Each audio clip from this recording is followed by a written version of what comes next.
வந்து மேட்ச் பார்க்கறதுக்காக சென்னை வந்திருக்கோம். நம்ம சென்னை அடுத்தடுத்து தோல்வியை சந்திச்சுட்டு வருது.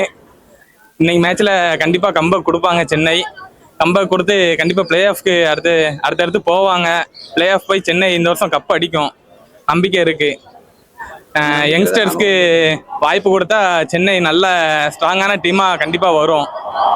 வெயிட் பண்ணி பார்ப்போம். தலையை நம்பின ஒரு கைவிடப்படாரு. இது வரைக்குமே சென்னையில் பார்த்தீங்கன்னா சென்னை சிஎஸ் வந்து 2 மேட்சும் ஜெயிச்சிருக்காங்க இல்லையா? இன்னும் வரப்போற கண்டினியூ இந்த மேட்ச் இல்லாமல் எல்லா மேட்ச் ஜெயிச்சா ஆகணுமா? கண்டிப்பா. ஓகே, ஸோ அப்படி இன்னைக்கு ஜெயிக்கின்ற நம்பிக்கை நமக்கு இருக்கு. கண்டிப்பா நம்பிக்கை இருக்கு. கம்பேக் கொடுப்பாங்க கண்டிப்பா. யங்ஸ்டர்ஸ்க்கு இப்போ தான் வாய்ப்பு கொடுத்துக்கிட்டு இருக்காங்க. அதனால கண்டிப்பா வின் பண்ணி வருவாங்க சிஎஸ்கே. தோனி நல்லா பெர்ஃபார்ம் பண்ணுவார் அன்னைக்கு. தோனி எல்லா மேட்சுமே பெர்ஃபார்ம் பண்ண தான் செய்கிறாங்க. மற்ற பிளேயர்ஸ் தான் ஃபார்ம் அவுட்டில் இருக்காங்க. எல்லா பிளேயரும் ஃபார்முக்கு வந்தாங்கன்னா சிஎஸ்கேயை மிஞ்சுறதுக்கு யாரும் இல்லை. போன மேட்ச் வந்து ரொம்ப மோசமாக தோத்தாங்கன்ற மாதிரி எல்லாரும் பேசிட்டு இருக்காங்க. எப்படி அது? சிஎஸ்கேக்கு பவர் பிளேல பவுண்டரிஸ் வருது. பவர் பிளேக்கு அப்புறமா மிடில் ஓவர்ஸ் தான் சிஎஸ்கேக்கு ரொம்ப கண்டமாகவே இருக்கு.